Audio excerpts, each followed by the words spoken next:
Hello बच्चों, नमस्कार। और क्या हाल है? मोशन मंच में एक बार फिर आपका स्वागत है। बच्चों, नेक्स्ट टर्न का जो टॉपिक था हमारा, वो टॉपिक था हमारा यानी डीएनए की खोज। यहाँ पर बेटे आज बहुत ही अच्छा टॉपिक आने वाला है और ये टॉपिक होगा अनुलेखन। अनुलेखन का मतलब होता है बच्चों ट्रांसक्रिप्शन। तो यहाँ आप देखिएगा कि प्रोटीन का जो निर्माण होता है, प्रोटीन का जो निर्माण होता है ये बेटे दो अवस्थाओं में पूरा होता है। और ये जो दो अवस्थाएं होती है, ये पहली अवस्था तो आपके सामने है जिसको अनुलेखन कहेंगे यानी ट्रांसक्रिप्शन कहेंगे, और दूसरी जो क्रिया होगी वो अनुवादन होगा जिसको ट्रांसलेशन कहेंगे। तो बच्चों यहां पर ये प्रोटीन निर्माण की क्रिया आज अपन को पढ़नी है जिसको सेंट्रल डोग्मा भी अपन कहेंगे। और ये प्रोटीन निर्माण की जो क्रिया है, इस क्रिया को अपन दो भागों में डिवाइडेड करेंगे। तो आइए अपन शुरू करते हैं आज का नया टॉपिक, और यह टॉपिक रहेगा हमारा अनुलेखन। अनुलेखन। तो बेटे अनुलेखन जो स्टार्ट होता है, यह स्टार्ट हमारा यहां से होगा यानी प्रोटीन निर्माण। यहां आप देखिएगा कि अनुलेखन में अपन देखते हैं बेटे प्रोटीन निर्माण। यहां आप देखिएगा अनुलेखन यानी अनुलेखन के अंदर यहां अपन लेंगे पहले प्रोटीन निर्माण। प्रोटीन निर्माण, प्रोटीन निर्माण। तो प्रोटीन निर्माण को बेटे यहां पर अपन टू पार्ट में डिवाइडेड करने वाले हैं। टू पार्ट, तो टू पार्ट कौन सा होगा कि सबसे पहले तो यहाँ डीएनए होगा, तो डीएनए से सबसे पहले बनेगा बेटे एमआरएनए। सबसे पहले यहां पर बनेगा यानी एमआरएनए। तो एमआरएनए की जो बनने की प्रोसेस होगी, तो ये प्रोसेस तो होगी यानी यहां पर एमआरएनए, और एमआरएनए से आगे चलकर यहां पर बनेगा प्रोटीन। तो इसकी ये पहली क्रिया है बच्चों। तो पहली क्रिया को अपन नंबर 1 यानी इसको कहेंगे ट्रांसलेशन। ये होगा ट्रांसक्रिप्शन। पहली क्रिया होगी ट्रांसक्रिप्शन, जिसको आप कह सकते हैं अनुलेखन। तो ये तो पहली क्रिया है। और दूसरी क्रिया यहां पर होगी नंबर 2, जिसको आप कह सकते हैं बच्चों यानी ट्रांसलेशन। ट्रांसलेशन यानी ये होगा अनुवादन। अनुवादन। तो एक बार और देख लें कि आज हमें यहां पर दो क्रियाओं का अध्ययन करना है। पहली क्रिया अपन पढ़ेंगे अनुलेखन, और बच्चे दूसरी क्रिया पढ़ेंगे अनुवादन। तो यहां आप देख लीजिएगा कि सबसे पहले बच्चों ये जो डीएनए है उसे एमआरएनए बनता है, और ये एमआरएनए बनने की जो क्रिया है, इस क्रिया को आप कहोगे ट्रांसक्रिप्शन। और जब एमआरएनए बन जाएगा तो एमआरएनए से आगे चलकर प्रोटीन बनेगा, और इस क्रिया को अपन कहेंगे ट्रांसलेशन।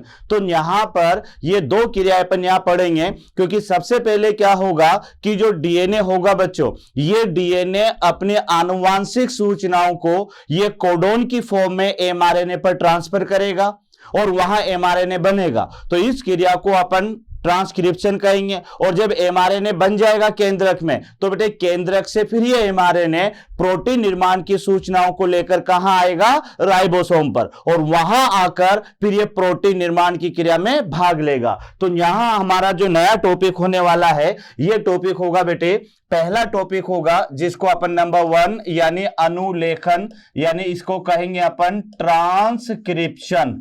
पहली क्रिया है, इसको अपन कहेंगे ट्रांसक्रिप्शन। ट्रांसक्रिप्शन में अपन सबसे पहला पार्ट लेते हैं, और ये पार्ट होगा यानी इंट्रोडक्शन यानी परिचय। तो अब यहां पर देखते हैं कि ट्रांसक्रिप्शन क्रिया कहां चलती है, क्या होती है, और साथ में बेटे इस क्रिया के दौरान क्या बनता है। तो ये तो आपने पता कर ही लिया कि डीएनए से एमआरएनए के बनने की जो क्रिया है, इस क्रिया को अपन ट्रांसक्रिप्शन कहेंगे। बेटे ये जो क्रिया है, डीएनए कहां होता है बच्चों बताओ? तो आपको पता है डीएनए केंद्रक द्रव्य में होता है यानी केंद्रक में। तो ये क्रिया भी कहां संपन्न होगी? ये केंद्रक द्रव्य में संपन्न होगी। और ये मैं आपको बता दूं कि बेटे एमआरएनए भी एक प्रकार की पॉलीन्यूक्लियोटाइड है, और जब भी नई पॉलीन्यूक्लियोटाइड श्रृंखला बनती है तो इसकी दिशा हमेशा क्या होती है? वही 5 डेज से 3 डेज होती है। तो इसकी दिशा का भी पता करना है। और जो एमआरएनए यहां पर बनेगा बेटे, वह डीएनए की एक श्रृंखला पर बनेगा। तो डीएनए की तो दो श्रृंखलाएं होती है, तो जिस एक श्रृंखला पर ये एमआरएनए बनेगा उसे साँचा या टेम्पलेट श्रृंखला भी कहते हैं। तो इसके परिचय से अपन शुरू करते हैं। तो परिचय में बेटे अपन पहला पॉइंट यहां पर लेंगे, और ये पहला पॉइंट हमारा होगा नंबर 1 यानी डीएनए की टेम्पलेट, डीएनए की टेम्पलेट श्रृंखला पर एमआरएनए का बनना, एमआरएनए का बनना। तो यह आपको याद रखना है कि डीएनए टेम्पलेट पर एमआरएनए का बनना, यानी आप यहां देख सकते हैं कि ये हमारे पास में, ये यहां पर बेटे ये डीएनए है ना, ये तो है यानी टेम्पलेट श्रृंखला जिसकी दिशा 3 days to 5 days रहेगी, और ये है टेम्पलेट। और यहां अपन देखते हैं कि इस पर यहां पर बेटे ये हमारे पास में दूसरी श्रृंखला बन जाती है, ये हमारे पास में दूसरी श्रृंखला यहां पर बन जाती है। तो इस श्रृंखला को, इसको अपन यहां पर बोल देंगे एमआरएनए। तो एक बार अच्छी तरह से आप देख लें, एक बार और अच्छी तरह से देख ले बच्चों कि इस डीएनए के सांचे पर, इस डीएनए के सांचे पर किसका बनना, इस एमआरएनए का बनना। तो यह क्रिया कहलाती है ट्रांसक्रिप्शन। तो डीएनए का जो टेम्पलेट, जो श्रृंखला एमआरएनए बनाएगी, उस श्रृंखला को सांचा या टेम्पलेट श्रृंखला कहेंगे। तो परिभाषा याद हो जाएगी कि डीएनए की टेम्पलेट श्रृंखला पर एमआरएनए का बनना, यह क्रिया कहलाती है ट्रांसक्रिप्शन या अनुलेखन। इसका क्रिया स्थल क्या होगा, तो दूसरे नंबर पर आपको याद रखना है कि इसकी एक्टिव साइट क्या होगी, इसका क्रिया स्थल क्या होगा। तो बेटा इसका क्रिया स्थल होगा केंद्रक द्रव्य यानी न्यूक्लियोप्लाज्म, न्यूक्लियोप्लाज्म जिसको आप कह सकते हो यानी केंद्रक द्रव्य, केंद्रक द्रव्य। यानी ये जो क्रिया होगी या ट्रांसक्रिप्शन की जो एक्टिव साइट होगी, ये कहां पर कंप्लीट होगी या कहां संपन्न होगी, तो जवाब क्या रहेगा आपके पास में, केंद्रक द्रव्य यानी न्यूक्लियोप्लाज्म में। तो बेटे न्यूक्लियोप्लाज्म में या केंद्रक द्रव्य में डीएनए की एक श्रृंखला पर एमआरएनए का बनना, तो यह घटना कहलाती है ट्रांसक्रिप्शन। आगे अपन देखें कि ट्रांसक्रिप्शन की दिशा क्या होगी, यानी क्रिया की दिशा क्या होगी, क्रिया की दिशा। तो क्रिया की जो दिशा होगी, ये दिशा वही होगी बेटे 5 days to 3 days। तो ये याद रखना, इस क्रिया की जो दिशा होगी, ये दिशा होगी 5 days to 3 days। क्योंकि जब भी कोई नई पॉलीन्यूक्लियोटाइड श्रृंखला बनेगी, तो वह श्रृंखला हमेशा, चाहे बेटे वो डीएनए की नई पॉलीन्यूक्लियोटाइड श्रृंखला हो या कोई आरएनए की नई पॉलीन्यूक्लियोटाइड श्रृंखला हो, क्योंकि आरएनए और डीएनए दोनों न्यूक्लिक एसिड होते हैं, और दोनों न्यूक्लिक एसिड जो है कई सारी न्यूक्लियोटाइड से मिलकर बने होते हैं, जिसे कहते हैं पॉलीन्यूक्लियोटाइड। तो डीएनए के अंदर भी जब पॉलीन्यूक्लियोटाइड बनेगी, तो वह भी 5 days से 3 days दिशा की ओर बनेगी। और यहां एमआरएनए की भी जो पॉलीन्यूक्लियोटाइड बनेगी, यह भी बेटे ध्यान रखना किधर 5 days से 3 days दिशा में बनेगी। तो 3 पॉइंट पहले याद कर लीजिएगा। परिभाषा क्या है, यानी डीएनए के सांचे पर एमआरएनए का बनना, यह तो कहलाएगा ट्रांसक्रिप्शन। क्रिया स्थल क्या होगा बेटे, यानी इसका जो क्रिया स्थल होगा वह न्यूक्लियोप्लाज्म यानी केंद्रक द्रव्य होगा। उसके अलावा इस क्रिया की जो दिशा होगी वह 5 days से 3 days की ओर होगी। उसके बाद में अब यहां देखो कि बेटे यहां पर यह डीएनए इतना लंबा था, यह डीएनए सपोज करो कि यह डीएनए की श्रृंखला इतनी लंबी है। अब यहां पर आपको याद रखना है, यहां पर आपको याद रखना है कि जिस सांचे पर यहां से यहां तक का डीएनए ही क्या कहते हैं, ये एमआरएनए बना रहा है, ये एमआरएनए यहां पर बना। तो बेटे यहां से यहां तक का जो पार्ट होगा, यहां से यहां तक का ये जो पार्ट होगा, इस पार्ट को आप कहोगे सिस्ट्रॉन, इसको आप कहोगे सिस्ट्रॉन, यानी डीएनए का वह खंड, ये ध्यान रखना बेटे, जिस पर ट्रांसक्रिप्शन क्रिया होती है। तो यहां चौथे नंबर पर आप लिख लीजिएगा डीएनए का खंड जिस पर ट्रांसक्रिप्शन क्रिया होती है, ट्रांसक्रिप्शन क्रिया होती है, ट्रांसक्रिप्शन क्रिया होती है।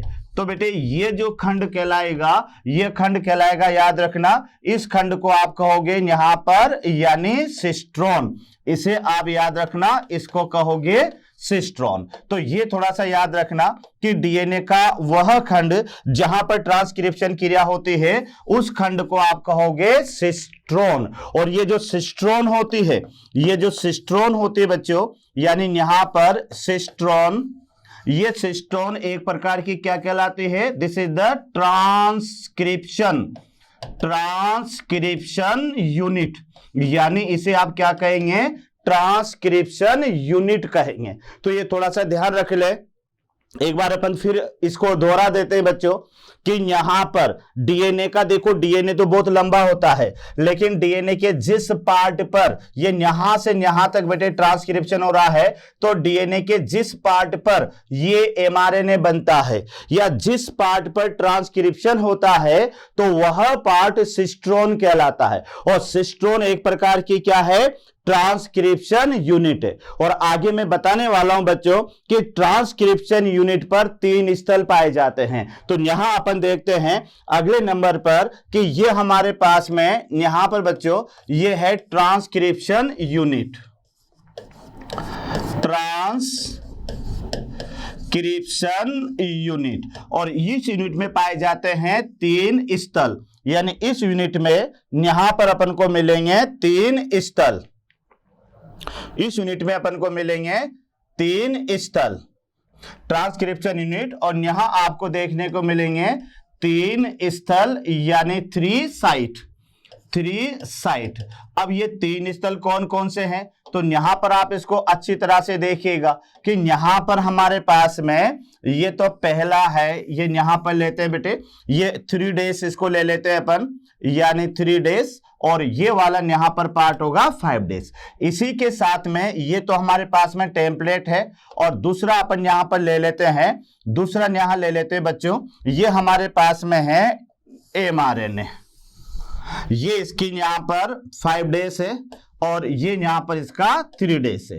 तो यहां आप देखिएगा, यहां इस जगह पर आप देखिएगा कि ये वाला जो पार्ट होगा, ये वाला जो पार्ट होगा यहां से यहां तक, और एक बच्चे ये वाला पार्ट होगा, ये थोड़ा ध्यान से देखिएगा, तो यहां से यहां तक ये इसका पहला स्तर है जिसको प्रोमोटर साइट कहेंगे, और ये इसका तीसरा स्तर है बेटे जिसको टर्मिनेटर साइट कहेंगे, और बीच का ये यहां पर ये इसका चौथा स्थल है, यहां से यहां तक ये इसका दूसरा पार्ट है जिसको स्ट्रक्चरल साइट कहेंगे, स्ट्रक्चरल साइट। तो यहां पर इस ट्रांसक्रिप्शन यूनिट के 3 स्थल है, पहला तो प्रमोटर साइट, दूसरा है स्ट्रक्चरल साइट, और तीसरा है टर्मिनेटर। अभी मैं बताऊंगा। और यहां पर ये जो इस जगह पर है बेटे, तो ये यहां पर है हमारे पास में कोई डीएनए यानी टेम्पलेट स्ट्रैंड, ये जो यहां पर है ये है टेम्पलेट स्ट्रैंड ऑफ डीएनए। तो ये डीएनए की टेम्पलेट स्ट्रैंड है, और इस पर बनने वाली जो ये रचना है, ये रचना है एमआरएनए। तो यहां हमारे पास में ए है, इधर टी है, यहां पर जी है और सी है, और बेटे यहां पर मान लेते हैं ये वापस जो है क्या कहते हैं, ये ए है। अब एमआरएनए बनेगा तो ए की जगह पर बेटे यू आएगा, यहाँ टी की जगह पर ए आएगा, जी की जगह पर सी आएगा, सी की जगह पर जी आएगा, और ए की जगह पर वापस यू आएगा। क्योंकि आपको पता है ना कि ए हमेशा किससे जुड़ता है? टी से। अब थायमीन जो है क्या कहते हैं किसके अंदर नहीं होती है, यानी थायमीन आरएनए के अंदर नहीं पाई जाती। तो इस तरह से याद रखना कि यहां पर 3 स्थल यानी ट्रांसक्रिप्शन यूनिट के 3 स्थल है। तो पहला स्तर मैं लिख रहा हूं यहां पर प्रमोटर साइट। अब ये जो प्रोमोटर साइट है यानी एक तरह से प्रेरक बेटे, ये ट्रांसक्रिप्शन क्रिया की शुरुआत करती है। तो इसको तो आप लिख सकते हैं यानी अनुलेखन क्रिया शुरू, यानी इसको आप कह सकते हैं ट्रांसक्रिप्शन जो क्रिया है ये क्रिया का शुरुआती स्थल है। तो प्रमोटर साइट ये यहां पर होगी, और ये प्रमोटर साइट जो होगी ये किस एंड पर होगी बेटे, याद रखना ये 5 डेज एंड इसको मानेंगे। तो 5 डेज एंड जो होगा जहां से ट्रांसक्रिप्शन क्रिया शुरू होगी, तो पहला स्तर जो होगा ट्रांसक्रिप्शन यूनिट का वह स्थल होगा प्रमोटर साइट। यहां तक क्लियर, जहां से ट्रांसक्रिप्शन क्रिया स्टार्ट होती है। उसके अलावा यहां पर बेटे सेकंड स्थल जो इसका होगा ये होगा संरचनात्मक स्थल, यानी स्ट्रक्चरल साइट, और स्ट्रक्चरल साइट है mRNA निर्माण स्थल, mRNA निर्माण स्थल। तो बच्चों ये याद रखना, यानी फॉर्मेशन ऑफ mRNA। तो ये थोड़ा याद रखना, स्ट्रक्चरल साइट जो होगी यहां से यहां तक ये बेटे यहां पर mRNA बनेगा, यानी ये mRNA निर्माण स्थल है। और उसके बाद में तीसरी साइट जो इसकी आएगी वो आएगी टर्मिनेटर साइट, टर्मिनेटर साइट। और ये टर्मिनेटर होगा, यानी यहां पर क्या होगा बच्चों, यहां पर ट्रांसक्रिप्शन जो क्रिया है, ट्रांसक्रिप्शन क्रिया ये हो जाती है बंद। तो ये थोड़ा सा आप देख लें कि हमने क्या याद किया, हमने ये याद किया बच्चों कि जिस भाग पर डीएनए के जिस भाग पर ट्रांसक्रिप्शन क्रिया होती है उसे सिस्ट्रोन कहते हैं, और ये जो सिस्ट्रोन है इसे ट्रांसक्रिप्शन यूनिट भी कहते हैं। और इस ट्रांसक्रिप्शन यूनिट के 3 स्थल होते हैं। ये 3 स्थल आप अच्छी तरह से देख लीजिएगा। सबसे पहला है प्रारंभिक स्थल, यानी इसको कहेंगे बच्चों प्रमोटर साइट। तो प्रमोट करने का मतलब क्या होता है, किसी का निर्माण करने की शुरुआत करना, तो इसको प्रमोट कहते हैं बेटे। तो प्रमोटर साइट यानी जहां से अनुलेखन की क्रिया या जहां से ट्रांसक्रिप्शन की क्रिया शुरू होती है, और ये एमआरएनए का 5 डेज एंड होगा। उसके बाद में ध्यान रखना कि स्ट्रक्चरल साइट जहां होगी जहां पर बेटे एमआरएनए का निर्माण होगा। तो डीएनए के जिस भाग पर एमआरएनए का निर्माण होता है तो वह भाग आपका कहलाएगा संरचनात्मक स्थल। और लास्ट में आपको याद रखना है कि ये टर्मिनेटर यानी समापन साइट। तो बेटे टर्मिनेटर या समापन साइट क्या होती है कि यहां पर आते ही ट्रांसक्रिप्शन क्रिया बंद हो जाती है, और ट्रांसक्रिप्शन क्रिया बंद हो जाती है तो बेटे ये कौन सा एंड होगा, ये होगा 3 डेज एंड। तो ये भी याद रखना कि प्रमोटर साइट तो 5 डेज एंड होगा, और जो टर्मिनेटर साइट होगा वो बेटे क्या होगा, 3 डेज एंड होगा। तो ये हमारे पास में 5वां पॉइंट था, ट्रांसक्रिप्शन यूनिट। तो एक बार देख ले, ट्रांसक्रिप्शन यूनिट के कितने स्थल होंगे बच्चों, यानी 3 स्थल। पहले ये समझो कि ट्रांसक्रिप्शन यूनिट क्या है। ये सिस्ट्रोन है, ये डीएनए का वह खंड है जहां से ट्रांसक्रिप्शन क्रिया शुरू होगी। तो बेटे जहां पर डीएनए की ट्रांसक्रिप्शन क्रिया होती है वह खंड कहलाता है सिस्ट्रोन। अब जब सिस्ट्रोन है यहां से यहां तक बेटे ये सिस्ट्रोन है, इसी पर एमआरएनए बनेगा। तो जब बनेगा तो आपको ही पता है कोई भी क्रिया होगी बेटे तो पहले शुरू होगी, फिर वह कार्य करेगी और फिर बाद में बंद हो जाएगी। तो कोई भी क्रिया जो है उसके 3 ही भाग होते हैं। पहले तो स्टार्टिंग पॉइंट होगा, फिर उसका जो है क्रियाशील पार्ट होगा, और लास्ट में जो है बेटे उसका बंद होने या समाप्त होने का पार्ट होगा। तो पहले प्रमोटर है जहां से यह क्रिया शुरू होती है, फिर संरचनात्मक स्थल है जहां पर यह क्रिया होती है और एमआरएनए बनता है, और लास्ट में टर्मिनेटर यानी समापन स्थल है जहां पर यह क्रिया बंद हो जाती है। यहां तक तो क्लियर हुआ। आगे बढ़ते हैं बेटे, यानी ट्रांसक्रिप्शन क्रिया का मुख्य एंजाइम। अगले नंबर पर अपन लेते हैं, यानी छठा बिंदु यहां पर लेते हैं, तो यह भी बहुत इंपॉर्टेंट है। ट्रांसक्रिप्शन क्रिया का मुख्य एंजाइम यह आपको याद रखना है। ट्रांसक्रिप्शन क्रिया का मुख्य एंजाइम, और इस एंजाइम का जो नाम है, इस एंजाइम का नाम है वह है बच्चों यहां पर याद रखना आरएनए पॉलीमरेज। तो यह आपको याद रखना है।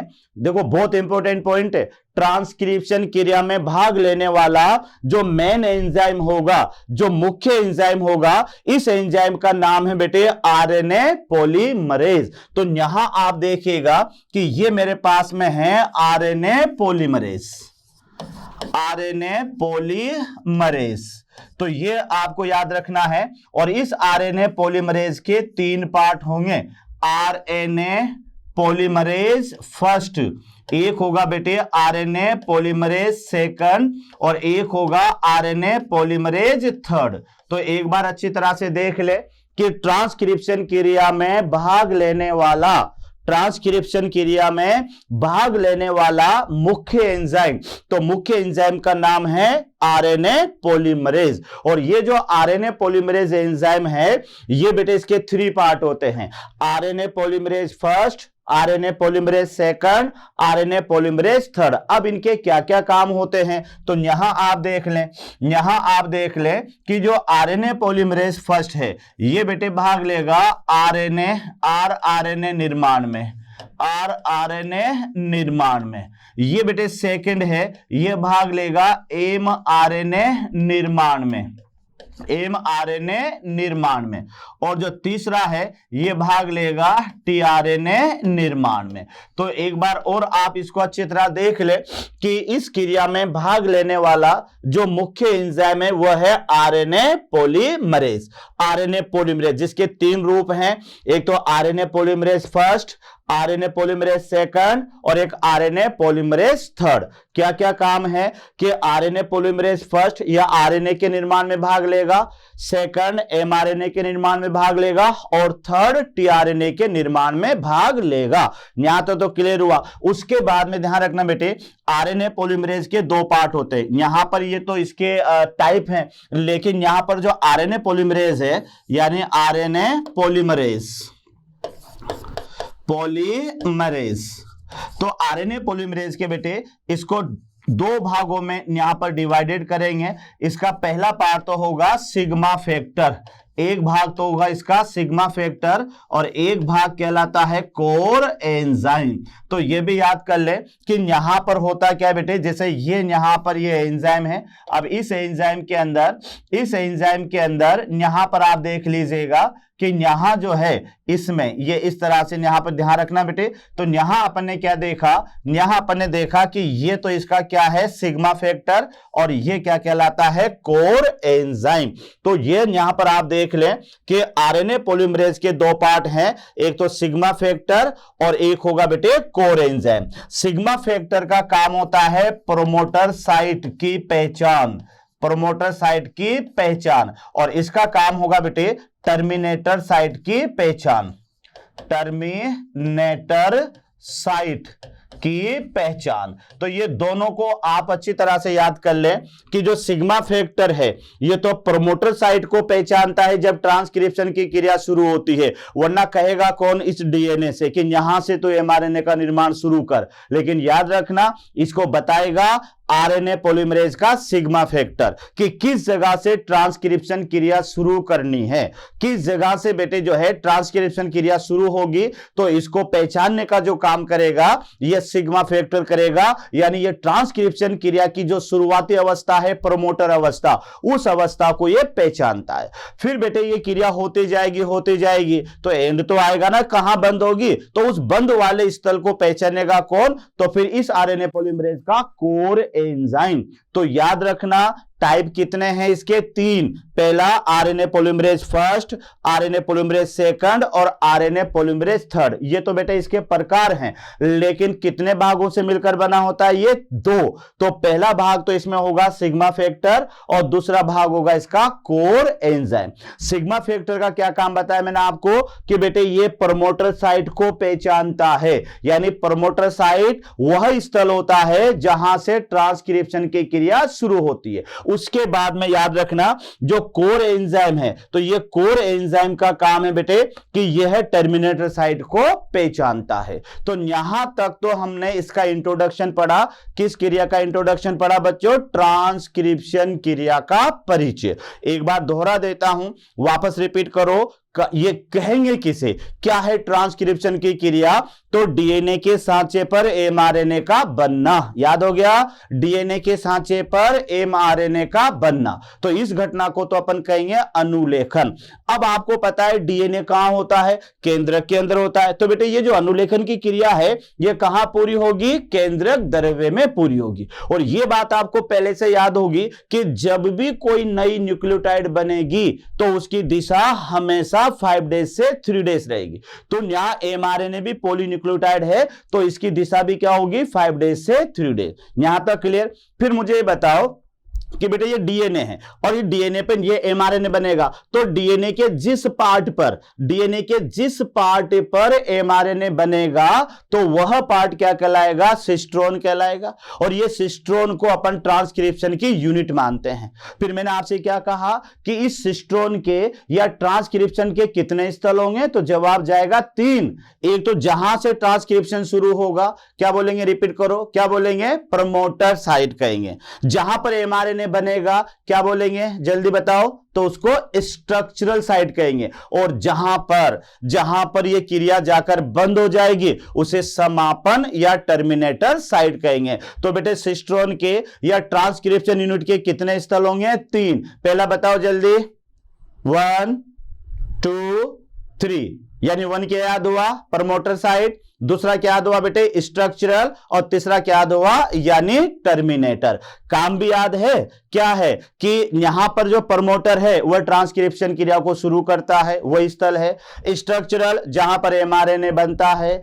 टर्मिनेटर बेटे जहां पर ट्रांसक्रिप्शन क्रिया बंद होती है। यह भी आपको याद हो गया। अच्छा, अगला पॉइंट क्या है कि ट्रांसक्रिप्शन क्रिया में भाग लेने वाला मुख्य एंजाइम, तो इस मुख्य एंजाइम का नाम याद रखना, क्या नाम है, आरएनए पॉलीमरेज। एक याद है ना, डीएनए पॉलीमरेज भी होता है ना, वो डीएनए के द्विगुणन में भाग लेता है। और आरएनए का जब द्विगुणन होगा यानी आरएनए की जो नई श्रृंखला बनेगी तो आरएनए भाग लेगा ना। तो यहां पर आपको याद रखना है कि ट्रांसक्रिप्शन क्रिया का जो मुख्य एंजाइम होगा इसका नाम होगा बेटे आरएनए पॉलीमरेज। अब इसके पार्ट आप याद कर लेना, फर्स्ट सेकंड थर्ड है, और इनके काम भी है आरएनए का बनना, एमआरएनए का बनना और ट्रांसक्रिप्शन का बनना। तो यहां तक तो क्लियर हो गया। उसके बाद में फिर यहां पर इसके 2 पार्ट होते हैं, एक तो सिग्मा फैक्टर होता है और एक कोर एंजाइम होता है। यहां याद रखना बेटे कि जो सिग्मा फैक्टर है इसका, सिग्मा फैक्टर, तो सिग्मा फैक्टर का जो काम है ये काम है प्रमोटर साइट को पहचानना, प्रमोटर साइट को पहचानना, यानी ये प्रमोटर साइट को पहचानता है। और जो बेटे इसका कोर एंजाइम है, ये किसको पहचानेगा, ये टर्मिनेटर साइट को पहचानता है। तो ये आपको थोड़ा सा याद रखना है, ये इन दोनों के काम है। यानी सिग्मा फैक्टर प्रमोटर साइट को पहचानता है, जबकि कोर एंजाइम क्या करता है बेटे, टर्मिनेटर साइट को पहचानता है। तो यहां तक तो क्लियर। अब आइएगा बेटे, अगला टॉपिक हमारा होगा यानी मैकेनिज्म ऑफ द ट्रांसक्रिप्शन, यानी अनुलेखन की क्रिया विधि। तो अगला टॉपिक अपन शुरू करते हैं और यह टॉपिक होगा हमारा यानी अनुलेखन की क्रिया विधि। अगला जो टॉपिक होगा यानी उसको अपन 1 दे दे, इसको अपन यहां पर स्मॉल b दे देते दूसरा। तो ये होगा बेटे यानी मैकेनिज्म ऑफ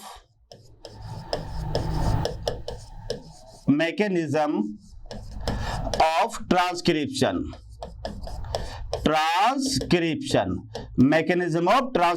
यानी इसको आप कहोगे अनुलेखन की क्रिया विधि। तो बच्चों ये हमारा अगला टॉपिक है और सबसे मेन टॉपिक है कि अनुलेखन की क्रियाविधि क्या होती है। इसको अपन यहां पर ध्यान से देखते हैं। तो पहले मैं आपको डायग्राम बना के बता दूं कि अनुलेखन होता क्या है। तो अनुलेखन में यहां अपन लेंगे सबसे पहले कि बच्चे ये हमारे पास में कोई डीएनए का मॉलिक्यूल्स है, ये यहां पर ये हमारे पास में ये डीएनए का मॉलिक्यूल्स है, ये डीएनए का मॉलिक्यूल्स है। तो ये तो यहां पर बेटे डीएनए, ये डीएनए है। अब यहां पर डीएनए में अपन आगे चले तो यहां पर पहली पहली स्टेज जो आएगी ये आएगी हमारे पास में इनिशिएशन। इनिशिएशन यानी इसको कहेंगे प्रारंभ। प्रारंभ, और प्रारंभ में यहां पर आपको याद रखना है कि यहां जुड़ेगा plus RNA polymerase. RNA polymerase ये है, यानी आरएनए पॉलीमरेज क्या करेगा कि यहां पर अपनी प्रमोटर साइट को पहचानेगा। तो यहां आप देखिएगा कि इस जगह पर यह आरएनए है,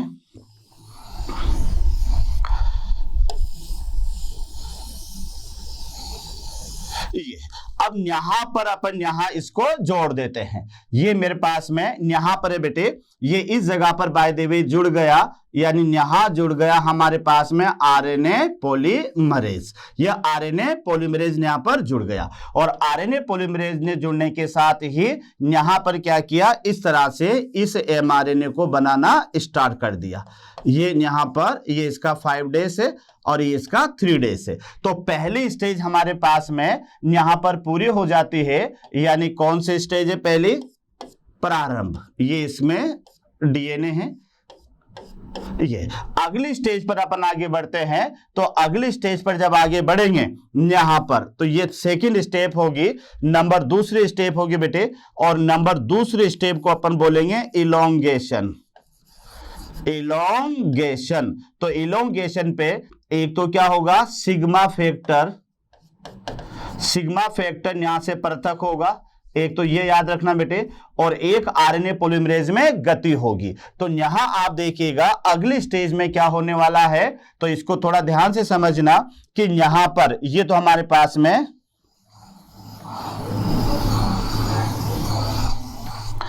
ये है बेटे डीएनए,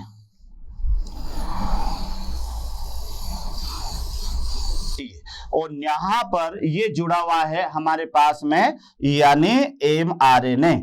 ये बेटे आगे किसकेगा, और इस जगह पर यहां पर ये है, इस जगह पर इसको वापस में रिपीट कर रहा हूं कि इसको वापस बनाते हैं बेटे अपन।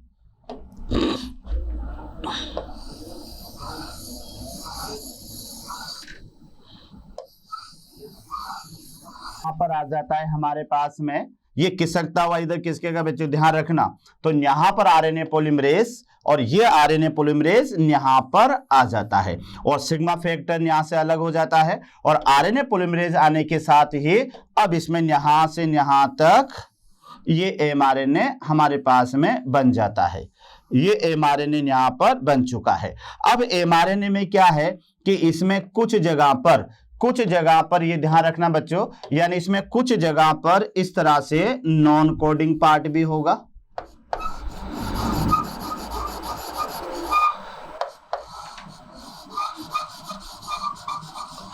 इस तरह से ये पार्ट आपको यहां पर बनाना है।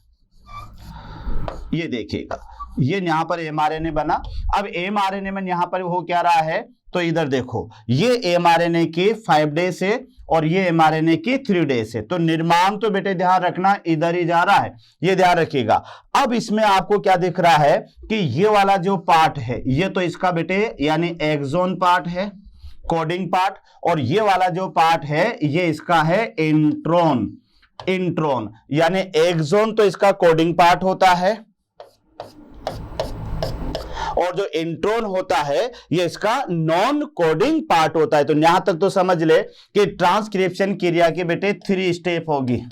ये याद रखना, ट्रांसक्रिप्शन क्रिया की 3 स्टेप होगी। उसमें पहली स्टेप में आपको याद रखना है कि पहली स्टेप होगी बेटे इनिशिएशन यानी प्रारंभ, याद रखना, और दूसरी स्टेप होगी इलोंगेशन। इलोंगेशन तो इनिशिएशन में तो क्या होगा कि बेटे यहां पर ये जो सिग्मा ये कोर एंजाइम है, ये ध्यान रखना, ये यहां पर क्या जुड़ा है, ये है आरएनए पॉलीमरेज। ये एंजाइम है आरएनए पॉलीमरेज। तो आरएनए पॉलीमरेज का जो सिग्मा फैक्टर है ये सबसे पहले प्रोमोटर साइट को पहचानेगा, और पहचानते ही वहां पर ट्रांसक्रिप्शन क्रिया शुरू हो जाएगी। अब दूसरी स्टेप आएगी बेटे इलोंगेशन फेज। तो यहां पर क्या होगा, आरएनए पॉलीमरेज का जो कोर एंजाइम है ये टर्मिनेटर साइट की ओर खिसकेगा। जैसे जैसे ये डीएनए की श्रृंखला पर खिसकता जाएगा वैसे वैसे नई न्यूक्लियोटाइड वहां पर आकर जुड़ती जाएगी, और बेटे एमआरएनए की पॉलीन्यूक्लियोटाइड श्रृंखला बन जाएगी। जाएगी। तो इस घटना को अपन कहेंगे इलोंगेशन यानी दीर्घीकरण। तो दीर्घीकरण में आप देख लो कि ये 5 डेज से 3 डेज की ओर ये दीर्घीकरण हो रहा है। लेकिन आप क्या देख रहे हैं कि जो mRNA यहां पर बन रहा है उसमें कोडिंग पार्ट और नॉन कोडिंग पार्ट दोनों प्रेजेंट है। बेटे कोड जिसमें डीएनए जिसको कोड करेगा वो तो इंट्रोन कहलाएगा, और डीएनए जिस पार्ट को कोड नहीं कर पाएगा तो वह क्या कहलाएगा, इंट्रोन। यानी डीएनए जिसको कोड करेगा वो तो एक्सोन कहलाएगा बच्चों, और जिसको कोड नहीं करेगा वो इंट्रोन कहलाएगा। तो एक्सोन तो mRNA का फंक्शनल पार्ट होगा और जो इंट्रोन है ये mRNA का नॉन फंक्शनल पार्ट होगा। अगली स्टेप में अपन आगे बढ़ते हैं। तो अगली स्टेप में ये हमारे पास में आरएनए है, अगली स्टेप में ये वही डीएनए है। यहां पर आप देख लीजिएगा कि इस तरह से बेटे यहां पर इसको बनाए अपन। यहां आप देखो कि अगली स्टेप में यहां पर क्या होगा, ये हमारे पास में वापस डीएनए है, ये है, और यहां हमारे पास में ये कोरेंजाइम है और ये कोरेंजाइम इससे अलग हो जाएगा, ये कोरेंजाइम अलग हो जाएगा, और अलग होने के साथ ही ये यहां पर हमारे पास में ये mRNA है, ये mRNA है। और इस mRNA भी आप देखेंगे कि इस mRNA के अंदर यानी कुछ जगह पर ये याद करना बेटे, ये इसका कौन सा पार्ट है, नॉन कोडिंग पार्ट। ये आप देख ले कि यहां से यहां तक ये mRNA का ऐसा पार्ट है जहां पर डीएनए के द्वारा इसे कोड नहीं किया गया, कोड नहीं किया गया। तो ये आप एक बार फिर देख ले कि यहां पर ये हमारे पास में ये mRNA है, जो mRNA यहां पर बना है ये mRNA है बेटे, ये mRNA ये वाला पार्ट जो है इसका। हाँ, तो अब आप देख ले कि यहां पर जो mRNA बना है ये mRNA बेटे अनस्टेबल, ये याद रखना, ये अनस्टेबल mRNA है। इसको आप बोल सकते हो HNRNA, हेटेरोजीनस RNA भी आप इसे कह सकते हैं। कैसे कि इसमें ये वाला पार्ट तो है बेटे कोडिंग पार्ट, ये इसका कौन सा पार्ट है, कोडिंग पार्ट, और इसका कोडिंग पार्ट कहलाएगा यानी इंट्रोन, और इसका ये वाला पार्ट है, ये वाला पार्ट है non coding part, non coding part, और ये पार्ट कहलाएगा इसका एक्सोन। तो ये थोड़ा सा आपको याद रखना है, यानी कोडिंग पार्ट और नॉन कोडिंग पार्ट। तो ये थोड़ा सा ध्यान रखें कि यहां पर ये जो mRNA बना है ये mRNA अभी प्रोटीन बनाने में भाग नहीं लेगा, ये mRNA प्रोटीन बनाने में भाग नहीं लेगा। ये थोड़ा सा याद रखना, क्यों नहीं लेगा, क्योंकि बेटे इसके अंदर कोडिंग पार्ट और नॉन कोडिंग पार्ट दोनों हैं। कौन से पार्ट है, कोडिंग पार्ट और नॉन कोडिंग पार्ट। तो यहां आप देख ले कि इस mRNA का जो अनस्टेबल पार्ट होगा बेटे यानी mRNA, तो ये तो क्या होगा, अनस्टेबल होगा, क्योंकि इसमें इसका कोडिंग पार्ट इंट्रोन भी है। और इसमें एक मिनट रुकिएगा बेटे, यहां थोड़ा सा अपन को इसको सही करना है, इसको सही करना है, क्योंकि यहां पर ये थोड़ा सा करेक्शन करना है इसके अंदर आपको कि यहां पर जो कोडिंग पार्ट है ये तो कहलाएगा एक्सोन, एक्सोन, और जो नॉन कोडिंग पार्ट है ये कहलाएगा बच्चों इंट्रोन, इंट्रोन। तो ये ध्यान रखना, ये आगे अपन पढ़ेंगे भी सही। तो ये अवस्था थी हमारे पास में, यानी ये तीसरी स्टेप थी बेटे, ध्यान रखना। और ये तीसरी स्टेप को अपन ने कहा यानी थर्ड स्टेप जो यहां पर होगी ये होगी टर्मिनेशन, टर्मिनेशन। ये तीसरी स्टेप यहां पर आती है टर्मिनेशन, जहां पर कोर एंजाइम जो होता है वह टर्मिनेटर साइट को पहचानता है। तो आइए अपन इसको शुरुआत से करते हैं। तो बेटे इस क्रियाविधि को अपन कितने भागों में डिवाइडेड करने वाले हैं, यानी 3 भागों में इसको डिवाइडेड करने वाले हैं। तो एक बार और देख ले, तो पहली स्टेज से शुरू करते हैं क्रियाविधि की पहली अवस्था, और वह अवस्था थे हमारे पास में इनिशिएशन, इनिशिएशन स्टेज या इनिशिएशन फेज। अब अपन यहां पर देखें, इसको बोलेंगे प्रारंभिक अवस्था, प्रारंभिक अवस्था, प्रारंभिक अवस्था। अब याद रखना है अनुलेखन की क्रियाविधि पढ़ रहे हैं। डायग्राम मैंने बताई दिया आपको। और अनुलेखन की क्रियाविधि को 3 अवस्थाओं में बांटेंगे बच्चों। तो 3 अवस्थाओं में पहली अवस्था आपको याद रखना है, और यह अवस्था है प्रारंभिक अवस्था। तो प्रारंभिक अवस्था में याद रखना कहां से शुरू होगी, तो पहला पॉइंट याद रखना, यह कहां से शुरू होगी बेटे, प्रमोटर स्थल, प्रमोटर साइट से प्रारंभिक अवस्था शुरू होती है। तो यह भी याद रखना कि ट्रांसक्रिप्शन की क्रिया को जहां से शुरू होगी वह स्थल वह कहलाएगा बेटे प्रमोटर साइट। ये मैं पहले भी बता चुका हूं कि यहां पर इसके क्रियाविधि के 3 स्थल होंगे, प्रारंभिक अवस्था, दीर्घीकरण अवस्था और समापन अवस्था। कौन कौन सी बेटे, प्रारंभिक अवस्था, दीर्घीकरण अवस्था, समापन अवस्था। सबसे पहले एमआरएनए बनना शुरू करेगा, उसे तो प्रारंभिक अवस्था कहेंगे। जहां पर एमआरएनए की लंबी श्रृंखला बनेगी उसे अपन दीर्घीकरण अवस्था कहेंगे, और जहां पर जाकर एमआरएनए का बनना बंद हो जाएगा उसे अपन कहेंगे, यानी कौन सी अवस्था, यानी बेटे कहेंगे उसको समापन अवस्था कहेंगे। तो यहां पर अपन लेते हैं पहली, तो यह अवस्था होगी प्रमोटर अवस्था। तो प्रमोटर अवस्था में आप देख ले कि यहां से ट्रांसक्रिप्शन क्रिया शुरू होती है, और इस अवस्था को पहचानेगा कौन, तो याद रखना सिग्मा फैक्टर। यहां आप याद रखिएगा सिग्मा फैक्टर किसको पहचानता है, प्रमोटर साइट को पहचानता है। तो यह याद रखना है कि यहां पर जो सिग्मा फैक्टर है ये बेटे प्रमोटर साइट को पहचानता है। यह भी क्लियर हुआ। अब प्रमोटर साइट को पहचान तो लिया, और किसने पहचाना, सिग्मा फैक्टर ने। तो सिग्मा फैक्टर कहां पर होता है बेटे, आरएनए पॉलीमरेज में। तो अब क्या होगा कि जो आरएनए पॉलीमरेज है ये सिग्मा फैक्टर की सहायता से प्रोमोटर साइट को पहचान करके और चाबी लगा देता है, यानी ट्रांसक्रिप्शन की क्रिया को शुरू कर देता है। तो तीसरा बिंदु आपको यहां पर याद रखना है कि सिग्मा फैक्टर की सहायता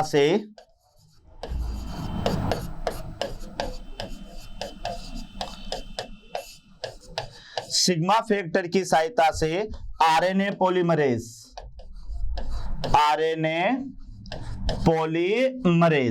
प्रमोटर साइट को पहचानकर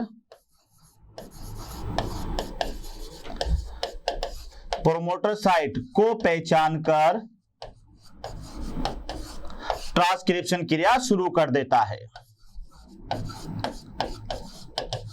ट्रांसक्रिप्शन क्रिया शुरू कर देता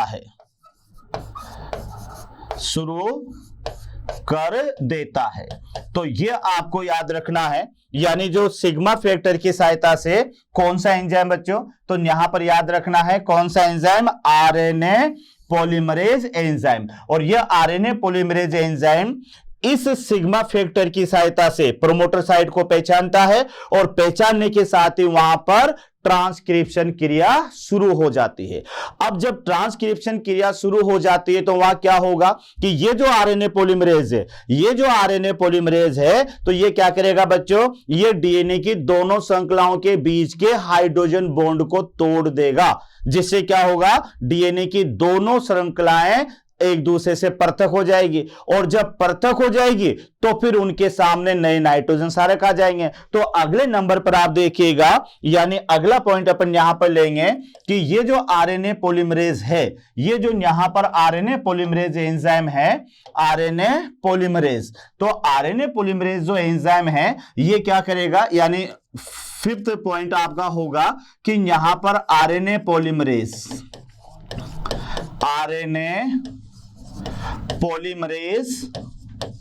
डीएनए की श्रृंखला के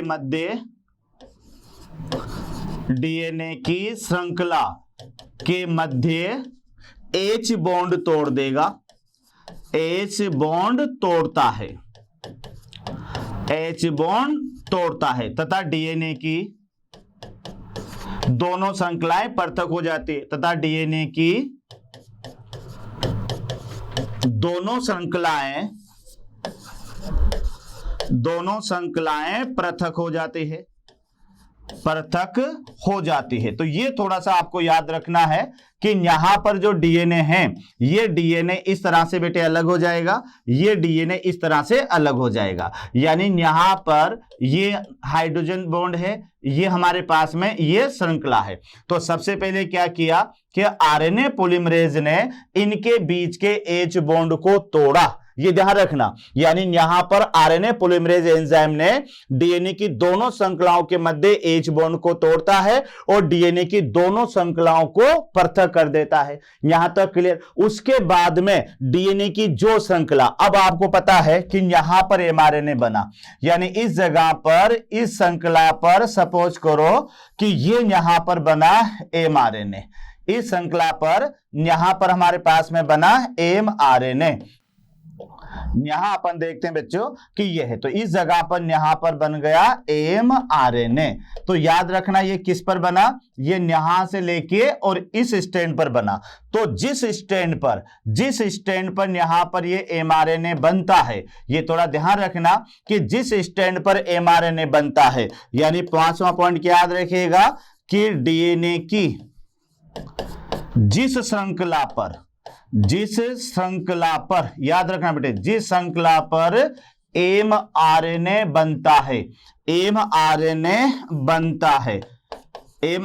बनता है उसे क्या बोलोगे, उसे आप कहोगे मास्टर स्ट्रैंड, या फिर उसे आप कहोगे टेम्पलेट, या उसे कहोगे बेटे टेम्पलेट स्ट्रैंड, या फिर उसे आप कहोगे एंटीसेंस, या फिर इसे कहोगे आप नॉन कोडिंग स्ट्रैंड। तो ये यहां पर आपको याद रखना है। तो ये जो यहां से यहां तक है, ये डीएनए की सांचा अवस्था है, ये डीएनए की टेम्पलेट स्ट्रैंड है, ये जहां पर एमआरएनए बनता है। तो एक बार और अच्छी तरह से देख ले, ये अभी बेटे अपन क्रियाविधि का क्या पढ़ रहे हैं, क्रियाविधि का पहला पार्ट पढ़ रहे हैं, जिसको अपन इनिशिएशन फेज कह रहे हैं, प्रारंभिक अवस्था बोल रहे हैं। तो प्रारंभिक अवस्था में क्या हुआ कि यहां पर पहले सिग्मा फैक्टर ने क्या किया, पहले सिग्मा फैक्टर ने प्रोमोटर साइट को पहचाना, और प्रोमोटर साइट को पहचानने के साथ ही आरएनए पॉलीमरेज ने वहां पर क्या किया, यानी ट्रांसक्रिप्शन क्रिया को शुरू कर दिया। अब शुरू करते ही ऐसा तो नहीं है कि एमआरएनए बनना शुरू हो जाएगा, सबसे पहले डीएनए की दोनों श्रृंखलाएं खुलेगी। तो बेटे वो कब खुलेगी, जब डीएनए की दोनों श्रृंखलाओं के बीच के हाइड्रोजन बॉन्ड टूटेंगे। तो यहां पर हाइड्रोजन बॉन्ड को तोड़ने का काम करता है आरएनए पॉलीमरेज। तो आरएनए पॉलीमरेज ने डीएनए की दोनों श्रृंखलाओं को एक दूसरे से पृथक कर दिया। जैसे डीएनए की दोनों श्रृंखलाएं पृथक होगी तो बेटे इनमें से आउट ऑफ 2 यानी दोनों में से कोई एक श्रृंखला एमआरएनए के निर्माण में भाग लेगी। तो जो श्रृंखला एमआरएनए के निर्माण में भाग लेती है उसे बेटे master strand, template strand, antisense strand, या फिर क्या कहेंगे उसे, यानी जो है नॉन कोडिंग स्ट्रैंड भी कहते हैं। यहां तक क्लियर। अब क्या हुआ कि जैसे श्रृंखला यहां पर पृथक हो जाएगी, तो जैसे श्रृंखला यहां पर पृथक हो जाएगी तो पृथक होने के साथ बेटे क्या होगा कि यहां पर इनके जो है क्या कहते हैं, ये है, मान लो सपोज करो यहां पर ए है, यहां पर टी है, यहां पर जी है और यहां पर सी है। तो बेटे इनके सामने ए है तो यहां पर यू आ जाएगा, टी है तो यहां पर ए आ जाएगा, जी है तो यहां पर सी आ जाएगा, सी है तो यहां पर जी आ जाएगा। यानी आपको छठे नंबर पर क्या याद रखना है कि जो पुरानी या सांचा स्ट्रैंड है उसके नाइट्रोजन सारकों के सामने नए नाइट्रोजन सारक आकर हाइड्रोजन बंध के द्वारा जुड़ जाते हैं और यह घटना कहलाती है बेस पेयरिंग। तो यहां आपको याद रखना है, यानी डीएनए की टेम्पलेट स्ट्रैंड यानी टेम्पलेट श्रृंखला के नाइट्रोजन सारकों के सामने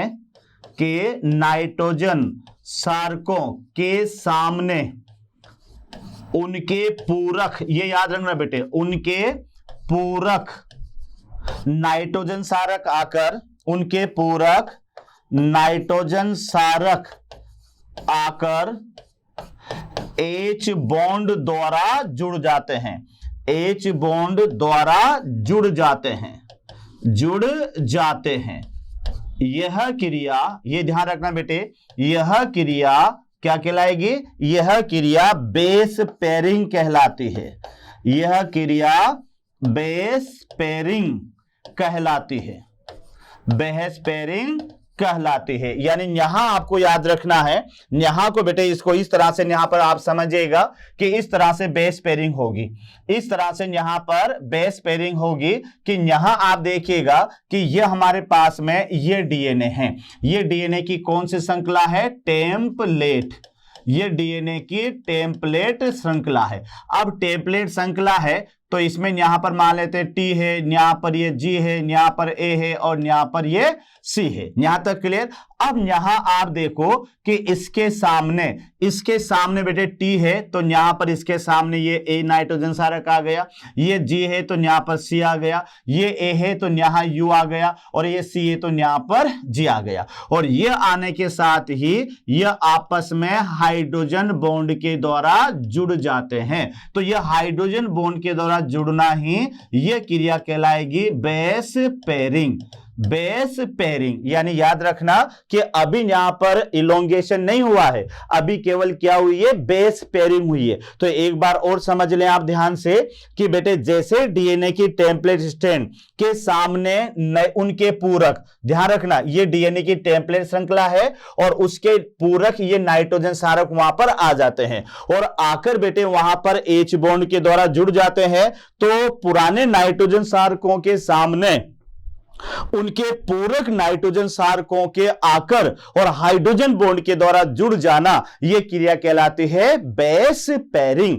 यह क्रिया कहलाती है बच्चों बेस पेयरिंग। तो यह यहां पर हमारा टॉपिक था, यानी जो है प्रारंभ। तो यह ध्यान रखना बच्चों, प्रारंभिक अवस्था। तो क्रियाविधि को अपन ने 3 पार्टों में बांटा। पहला पार्ट था प्रारंभिक अवस्था, दूसरा पार्ट था हमारा जो पढ़ने वाले हैं अपन यानी दीर्घीकरण अवस्था, और तीसरा पार्ट होगा समापन अवस्था। तो बेटे इसको पार्ट 1 में अपन लेंगे यहां तक। तो आज हमारा इसका एक टॉपिक था अनुलेखन का, तो उसमें अपन ने परिचय पढ़ा और क्रियाविधि को स्टार्ट किया। क्रियाविधि का मेरा पहला पार्ट पूरा हुआ है, ध्यान रखना, यानी परिचय। और बेटे अगला इसका जो पार्ट होगा इलोंगेशन पार्ट होगा, उसके अलावा समापन पार्ट होगा। उसके बाद में पोस्ट ट्रांसक्रिप्शन प्रोसेस भी होगी, जिसके अंदर अपन देखेंगे कि जो अनस्टेबल एमआरएनए यहां पर बनेगा वो किस तरह से सूटेबल एमआरएनए में बदलेगा। तो इसको अपन पार्ट 2 के अंदर पूरा करेंगे। तो इसका पार्ट 2 हम कहां से शुरू करेंगे? इलोंगेशन यानी दीर्घीकरण अवस्था से यहां पर अपन इसको शुरू करेंगे। दीर्घीकरण अवस्था से इसको शुरू करेंगे। तो बेटे आज अपन इसको यहीं तक लेंगे।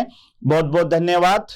आशा करता हूं हमारे टॉप एजुकेटर का यह लेक्चर आपको पसंद आया होगा।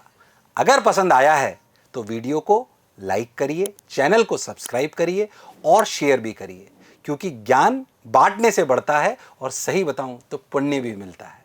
मुझे सुनने के लिए बहुत बहुत धन्यवाद। Thank you.